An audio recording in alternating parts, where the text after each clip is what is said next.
Dear students, a very warm welcome to all of you in my today's lecture of business communication. In today's lecture, we will discuss upon the topic official letters. यानी कि आज के lecture में हम discuss करेंगे सरकारी पत्र। क्या कॉन्सेप्ट है सरकारी पत्र का? What is the concept of official letter?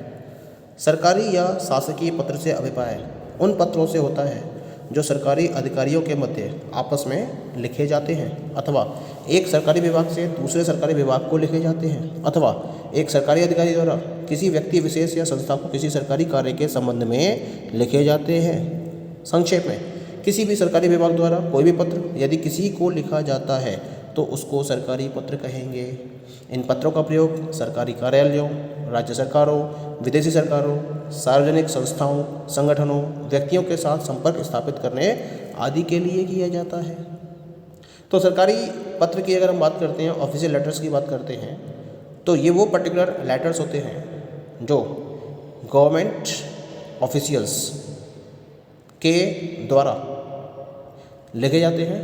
यानी कि जब एक गवर्नमेंट ऑफिशियल दूसरे गवर्नमेंट ऑफिशियल को, एक गवर्नमेंट डिपार्टमेंट दूसरे गवर्नमेंट डिपार्टमेंट को, या फिर एक गवर्नमेंट ऑफिसर किसी पर्टिकुलर पर्सन या किसी ऑर्गेनाइजेशन, किसी इंस्टीट्यूशन को सरकारी या गवर्नमेंट वर्क के रेफरेंस में लिखता है, तो उस लेटर को हम ऑफिशियल लेटर की कैटेगरी में रखते हैं। कुल मिला के किसी भी सरकारी विभाग के द्वारा कोई भी पत्र यदि किसी को भी लिखा जा रहा है तो वो आपका सरकारी पत्र कहलाएगा।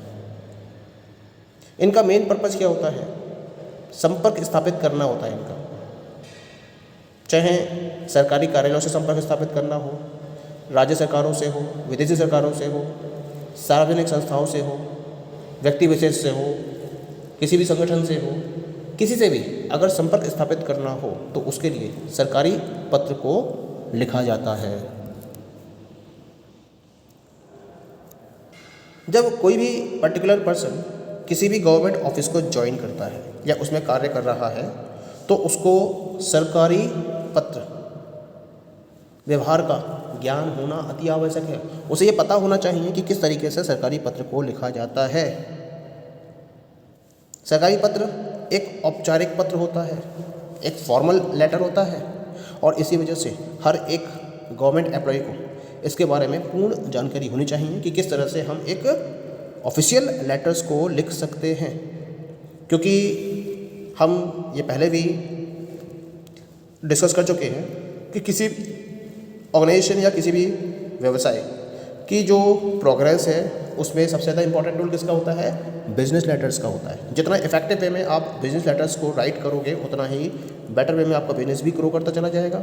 उसी प्रकार सरकारी कार्यालयों में भी अगर कार्य को सुचारू रूप से जारी रखना है, संपन्न करना है, तो सरकारी पत्र लेखन कला की आवश्यकता होती है। तो उस पर्सन से, उस गवर्नमेंट ऑफिशियल से ये उम्मीद की जाती है कि उसको सरकारी पत्र लेखन कला आती ही होगी। अगर कोई भी व्यक्ति सरकारी कार्यालय में कार्यरत है और वो पत्र व्यवहार की कला में अनभिज्ञ है तो उससे सरकारी कार्यालय की कार्यक्षमता कभी भी नहीं बढ़ सकती, क्योंकि केवल और केवल सरकारी पत्र के द्वारा ही वो अपनी कार्यक्षमता को भी आगे बढ़ा सकता है। तो ये तो बात हो गई about the concept of official letters. अब हम बात करेंगे कि जब आधिकारिक पत्र भेजे जाते हैं तो उसमें किस प्रक्रिया का पालन किया जाता है। तो हम डिस्कस करेंगे about the process of dispatching official letters, यानी कि आधिकारिक पत्र को भेजने की क्या प्रक्रिया रहती है। क्योंकि जब सरकारी विभाग की बात की जाती है तो रूटीन बेसिस पर अनेक प्रकार के पत्रों को प्राप्त भी किया जाता है और भेजा भी जाता है। तो सरकारी संस्थानों में एक पत्र प्राप्ति विभाग भी अलग से होता है जहां विभिन्न पत्रों को प्राप्त किया जाता है और उसके पश्चात उन्हें खोला जाता है, और खोलने के बाद जिस विभाग से वो संबंधित होते हैं उस विभाग तक उन्हें पहुंचाया जाता है। यानी कि पत्र की प्राप्ति से लेकर उन्हें संबंधित विभाग या व्यक्ति तक पहुंचाने तथा पत्र का उत्तर भेजने के मध्य तरह तरह की क्रियाओं को संपादित किया जाता है। तो यहाँ हम उन क्रियाओं को एक सिक्वेंशियल वे में क्रमबद्ध तरीके से पढ़ेंगे कि कौन कौन सी क्रियाओं को संपादित करते हुए पत्र को डिस्पैच किया जाता है। तो इसके लिए हमने डिफरेंट स्टेप्स में इसको डिवाइड किया है। इनमें से सबसे पहला स्टेप है पत्र की प्राप्ति, यानी कि रिसीविंग ऑफ लेटर। प्रायः सभी बड़े सरकारी विभागों में एक पावती कार्यालय होता है जहां समस्त पत्रों को प्राप्त किया जाता है। पावती कार्यालय यानी कि ये एक तरीके से रिसीविंग ऑफिस होता है। जितने भी गवर्नमेंट डिपार्टमेंट्स होते हैं, बड़े गवर्नमेंट डिपार्टमेंट्स हैं, वहाँ अलग से एक रिसीविंग ऑफिस को एस्टेब्लिश किया जाता है और जितने भी पत्र आते हैं वो सारे के सारे पत्र उसी पावती कार्यालय के द्वारा प्राप्त किए जाते हैं। तो सबसे पहले तो पावती कार्यालय प्राप्त होने वाले पत्रों को अपने पास इकट्ठा कर लेता है। इसके बाद अगला कदम उठाया जाता है और जिसमें अगला कदम है मुहर लगाना, यानी कि स्टाम्पिंग।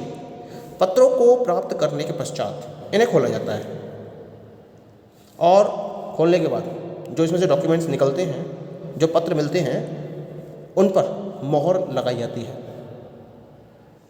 ठीक है। और इस मोहर में विभाग, दिनांक, प्राप्ति, रजिस्ट्रार में अभिलेखित क्रमांक आदि अंकित होते हैं और इसको रजिस्टर में भी नोट कर लिया जाता है। इसके बाद अगला स्टेप क्या रहता है? पत्र छांटना, यानी कि सॉर्टिंग की जाती है। यहाँ पर पत्रों पर पत्र प्राप्त करने की मोहर लगाने के पश्चात उनकी छटाई की जाती है। छटाई में पत्रों को संबंधित विभाग एवं समस्या के अनुसार अलग अलग कर लिया जाता है। अब छटाई करने के लिए आपके पास कोई ना कोई तो बेस होना चाहिए। तो जो पत्र जिस विभाग से संबंधित है या फिर जिस समस्या से संबंधित है उसको ध्यान में रखते हुए पत्र को अलग अलग कैटेगरीज में डिवाइड कर लिया जाता है। लेकिन ये कार्य मोहर लगने के पश्चात किया जाता है। पहले तो मोहर लगाई जाती है दूसरे स्टेप में, उसके बाद ही पत्रों को उनके डिपार्टमेंट के अकॉर्डिंग या फिर उनकी समस्या के अनुसार, प्रॉब्लम के अकॉर्डिंग कैटेगराइज कर लिया जाता है, अलग अलग कर लिया जाता है। एक बार जब आपके पत्र अलग हो जाते हैं, उनकी सॉर्टिंग कंप्लीट हो जाती है, उसके पश्चात उनका पंजीयन किया जाता है, यानी कि रजिस्ट्रेशन किया जाता है। They are registered. पत्रों की छटाई के उपरांत उन्हें पत्र प्राप्ति रजिस्टर में अंकित किया जाता है। इनमें पत्र की प्राप्ति का क्रमांक, तिथि, भेजने वाले का नाम, विषय, अनुभाग आदि लिखा रहता है। यानी कि प्रॉपर एक रजिस्टर भी प्रिपेयर्ड होता है। जो पत्र आपके पास प्राप्त हो रहे हैं उनके रजिस्ट्रेशन के लिए आप एक प्रॉपर रजिस्टर मेंटेन करते हो, जिसे हम प्राप्ति रजिस्टर का नाम देते हैं। और पत्रों की छटाई के उपरांत इसी प्राप्ति रजिस्टर में हम पत्रों से संबंधित तरह तरह की जानकारियों को अंकित करते हैं और इन जानकारियों में हम पत्र की प्राप्ति का क्रमांक, उसके भेजने की तिथि, किसने भेजा है उसका नाम, किस विषय से संबंधित है उस विषय का नाम, किस अनुभाग से संबंधित है उस अनुभाग का नाम, और भी जो भी जानकारियाँ उपलब्ध होती हैं उनको इस रजिस्टर में नोट कर लिया जाता है, अंकित कर लिया जाता है। फिर अगला पॉइंट आता है इसके अंदर संदर्भ, यानी कि रेफरेंस। यानी कि अगर पत्र किसी पुराने पत्र के संदर्भ में लिखा गया है तो उस पत्र में पुराने संदर्भ का उल्लेख कर दिया जाता है, जिससे कि अधिकारी को प्राप्त पत्र को समझने में किसी भी प्रकार की कठिनाई ना हो। क्योंकि क्या होता है कि जब पत्राचार होता है तो उसमें क्या होता है कि एक के बाद एक कई पत्र लिखे जाते हैं एक ही विषय से संबंधित। तो अगर पुराने किसी पत्र के संदर्भ में आपके पास पत्र की प्राप्ति हुई है तो उस पत्र के संबंध में आप पुराने संदर्भ का उल्लेख जरूर करते हैं।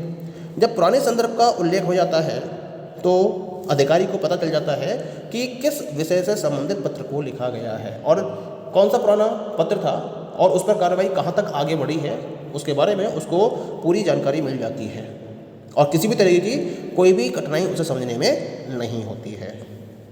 ठीक है। Now we come to the next point. अगला पॉइंट है इसके अंदर टिप्पणी, यानी कि नोट। पत्र को पढ़कर संबंधित लिपिक उस पर अपनी टिप्पणी लिख देता है। इससे अधिकारी को पूरा पत्र पढ़ने की आवश्यकता नहीं होती है। टिप्पणी लिखने वाला लिपिक टिप्पणी लिखने के पश्चात अपने हस्ताक्षर एवं तिथि भी अंकित करता है। ये बहुत ज़रूरी होता है क्योंकि जो संबंधित अधिकारी है उस विभाग से, उसके पास बहुत ज़्यादा समय नहीं होता है कि वो बहुत सारे पत्रों को एक साथ पढ़ सके। तो इसके लिए जो उसका संबंधित लिपिक होता है, उस पत्र से संबंधित लिपिक होता है, वो पत्र को पहले पढ़ता है और पत्र को पढ़ने के बाद नीचे टिप्पणी दे देता है कि पत्र के अंदर किन किन बातों को कवर किया गया है, उसके बारे में अपना एक शॉर्ट व्यू दे देता है। इससे जो अधिकारी है वो केवल उस शॉर्ट व्यू को ही पढ़ता है, पूरे पत्र को नहीं पढ़ता है। लेकिन अपना शॉर्ट व्यू देने के बाद, अपनी टिप्पणी देने के बाद जो लिपिक है वो अपना नाम, अपने हस्ताक्षर और तिथि भी अंकित करता है, जो कि बहुत ज़रूरी होती है। ठीक है। फिर नेक्स्ट पॉइंट आता है इसके अंदर, पत्र का प्रारूप तैयार करना, यानी कि ड्राफ्टिंग। संबंधित अधिकारी द्वारा पत्र पर की गई अवगत होने के पश्चात उसका जवाब तैयार किया जाता है, जिसे ड्राफ्टिंग कहते हैं। यदि व्यावसायिक संचार कार्रवाई की दिशा स्वयं स्पष्ट हो तब तो कार्यालय सीधा प्रारूप या मसौदा प्रस्तुत कर देगा, अन्यथा किसी सक्षम अधिकारी द्वारा उत्तर की दिशा का संकेत करने के बाद ही मसौदा तैयार किया जाता है। यानी जब पत्र के बारे में सारी जानकारी संबंधित अधिकारी को हो जाती है तो उसके बाद उस पत्र का जवाब लिखने की तैयारी की जाती है, और जो उसका जवाब लिखा जाता है उसे हम ड्राफ्टिंग का नाम देते हैं। अगर हम व्यावसायिक संचार की बात करें तो व्यावसायिक संचार के केस में जो कार्रवाई की दिशा है, अगर वो स्पष्ट है, क्लियर है, तो कार्यालय से ही सीधे ड्राफ्ट तैयार कर लिया जाता है, उसका जवाब दे दिया जाता है और मसौदा तैयार करके भेज दिया जाता है। लेकिन अगर आपको उससे संबंधित अधिकारी के उत्तर की प्रतीक्षा है तो उसके उत्तर की दिशा का संकेत मिलने के बाद ही लिपिक द्वारा मसौदा यानी कि ड्राफ्ट तैयार किया जाता है, और तैयार करने के बाद फिर उस पत्र के जवाब को भेज दिया जाता है।